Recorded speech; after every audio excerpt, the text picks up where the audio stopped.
বাংলাদেশের রাজনৈতিক পট পরিবর্তনে যুক্তরাষ্ট্রের ট্রাম্প হুমকি দেওয়ার অস্বস্তিকর পরিস্থিতি তৈরি হয়। সরকারের প্রধান উপদেষ্টা ডক্টর মোহাম্মদ ইউনূস দেশটি হয়তো তাকে আর ক্ষমতায় চায় না। আসসালামু আলাইকুম প্রিয় দর্শক, আপনাদের মাঝে খুবই একটি গুরুত্বপূর্ণ ভিডিও নিয়ে হাজির হয়েছি। সকল দর্শককে অনুরোধ থাকবে এই ভিডিও দেখার জন্য। এরকম আরও নতুন নতুন ভিডিও পেতে চাইলে আমাদের চ্যানেলটিকে সাবস্ক্রাইব করে আমাদের চ্যানেলের পাশে থাকবেন। দর্শক, আমরা কথা বাড়াবো না, মূল ভিডিওটি আপনাদের সামনে তুলে দেবো। সকলকে অনুরোধ থাকবে ভিডিও দেখার জন্য। Minority killer. Step down, step down.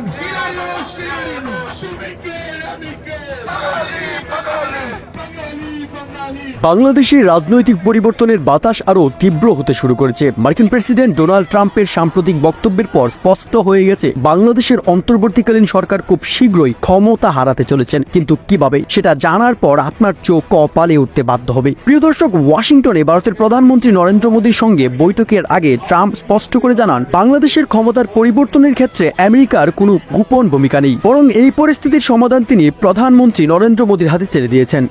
That how the deep state of United States was involved in regime change during the Biden administration, and then Mohammad Yunus made Junior Soros also. So, what is your point of view about the Bangladesh? Soros, and what is the role that the deep state played in this situation in Bangladesh? Well, there was no role for our deep state. It was. This is something that the Prime Minister has been working on for a long time and has been worked on for hundreds of years, frankly. I've been reading about it. But I will leave Bangladesh to the Prime Minister. এই বার্তার পর থেকে কূটনৈতিক মহলে আলোড়ন সৃষ্টি হয়েছে। বিশ্লেষকদের মতে ট্রাম্প সরাসরি বাংলাদেশের বর্তমান অন্তর্বর্তী সরকারকে স্বীকৃতি দিতে অস্বীকৃতি জানিয়েছেন, বরং তিনি একটি স্থিতিশীল ও গণতান্ত্রিক সরকার প্রতিষ্ঠার আহ্বান জানাচ্ছেন। ওয়াশিংটন ও দিল্লির কূটনৈতিক সূত্রগুলো বলছে, ট্রাম্প প্রশাসন এখন বাংলাদেশে একটি গ্রহণযোগ্য নির্বাচন চায়। সেক্ষেত্রে অন্তর্বর্তী সরকারকে অবিলম্বে ক্ষমতা ছেড়ে দিতে হবে এবং শেখ হাসিনার নেতৃত্বে একটি স্থিতিশীল রাজনৈতিক ধারা ফিরিয়ে আনতে হবে। আজ আমরা একটা গুরুত্বপূর্ণ তথ্য আপনাদের সামনে তুলে ধরতে চাই, যে তথ্য হয়তো আপনাদের কাছে পৌঁছায়নি, কারণ বাংলাদেশের মিডিয়া এখনো সম্পূর্ণভাবে ইউনূসের নিয়ন্ত্রণে আছে।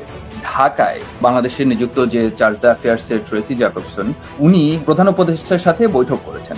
আলোচনার মূল বিষয়বস্তু ছিল দেশের আইন শৃঙ্খলা পরিস্থিতি ও আসন্ন নির্বাচন।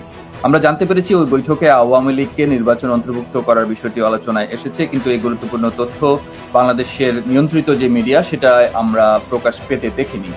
বিশ্লেষকদের মতে ট্রাম্পের সমর্থন ছাড়া ইউনূস সরকার টিকে থাকতে পারবে না, কারণ যুক্তরাষ্ট্রের কড়া অবস্থানের কারণে আন্তর্জাতিক মহল বাংলাদেশের বর্তমান সরকারের উপর চাপ সৃষ্টি করতে শুরু করেছে। ওয়াশিংটনে মোদি দিল্লি বৈঠকের পর ভারতীয় গণমাধ্যমেও বাংলাদেশ ইস্যুতে তীব্র আলোচনা শুরু হয়েছে। সূত্র বলছে, ভারত সরকার শেখ হাসিনাকে সম্মানের সঙ্গে বাংলাদেশে ফিরিয়ে আনতে কূটনৈতিকভাবে কাজ করছে। আমরা গভর্নমেন্টে আছি কিনা ভুলে যান, আপনারা রাস্তায় নামেন, আপনারা আমাদেরকে ঘেরাও করেন এবং আমাদের বাধ্য করেন। আমাদের বড় গন্ডগোলটা হচ্ছে অ্যালোকেশন অফ বিজনেস। আগে সংস্কার, পরে নির্বাচন। এটা তো অন্তর্বর্তীকালীন সরকারের কোন লোক, কোন উপদেষ্টা, তাদের কাছ থেকে তো এটা শোভা পায় না। আওয়ামী লীগ যদি আবার ফিরে আসে, এর চেয়ে ভয়ঙ্কর পরিস্থিতি হবে। আওয়ামী লীগের প্রশ্নে কোনো আপোষ করা যাবে না। বিশেষজ্ঞদের মতে ট্রাম্প প্রশাসনের প্রত্যক্ষ সমর্থন ও ভারতের সহায়তায় শেখ হাসিনাকে পুনরায় ক্ষমতায় আনতে একটি সুষ্ঠু নির্বাচন আয়োজন করা হবে।